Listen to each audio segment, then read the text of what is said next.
Hey everybody, I'm Taylor. I'm 15. I'm from a poor family. My mother, Maloney, did not go to university after high school. Her parents were against it.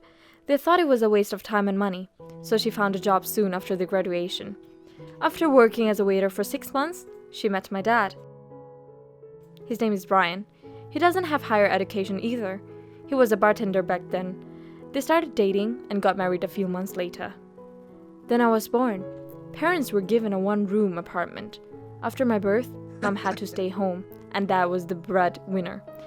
We were having hard times, but we managed to survive, and a warm and loving relationship was our salvation. All that mattered is that we loved one another, and the amount of money we had wasn't that important. My dad was trying to find one more job, but had no luck. I went to a regular municipal school. It was free of charge, and the education they provided was quite good. So were teachers. I completed the 6th grade when something terrible happened. Some guest got drunk at Dad's work and started a fight. Dad tried to settle things down, but got in trouble. He was hit on his head. The doctor said he would be okay if he received special treatment, and it cost money.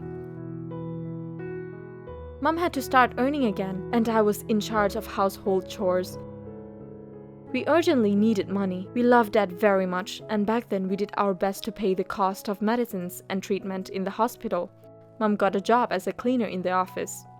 She wasn't paid much. Her salary was enough to cover Dad's treatment, but Mom and I were starving.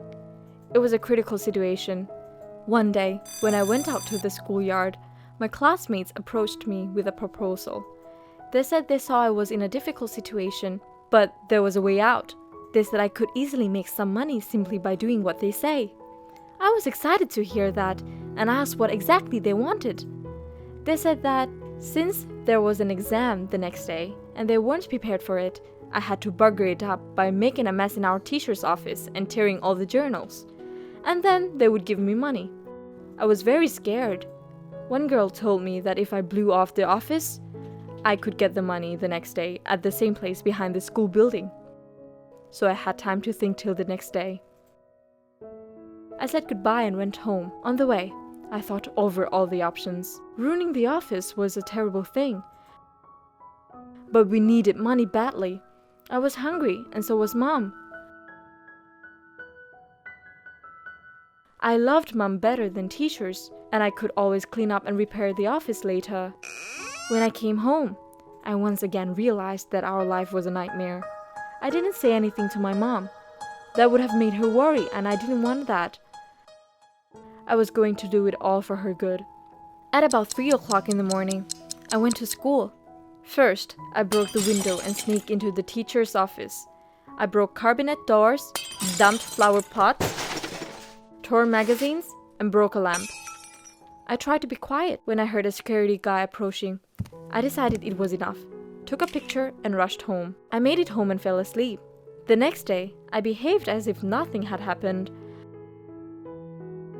I was a bit late for school. When I arrived, my classmate told me our principal was mad and was looking for the burglar who mutilated the entire office. She was positive it was one of us. Then a psychologist came to our class and did some testing. I knew it was somehow connected, and tried to give answers that wouldn't make them suspect me. In the hall, I met our principal. She was upset and tired. I felt I did an awful thing, but it was for the sake of myself and my mom. I went to the agreed place behind the school after class, but there was no one there. I waited for 2 hours, but no one showed up. They lied to me. I should have expected that. I didn't get any money and I lost my face. At least, I could go unpunished. No one would have thought it was me because I was a good student and teachers were kind to me. But the guilty conscience did its work. I returned to school and confessed. Students who talked me into doing that were punished.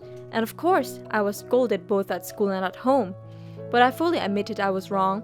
To help my mom, I found a part-time job. I helped elementary students with their homework. Dad recovered and is back to work. The life went back on track and I learned my lesson. Now I have a purpose in life, to get higher education and become a teacher. Parents realized that they should have obtained higher education when they were young, and are being very supportive. Thanks for watching, like the video and subscribe to the channel, share in comments what you think Taylor had to do in this situation.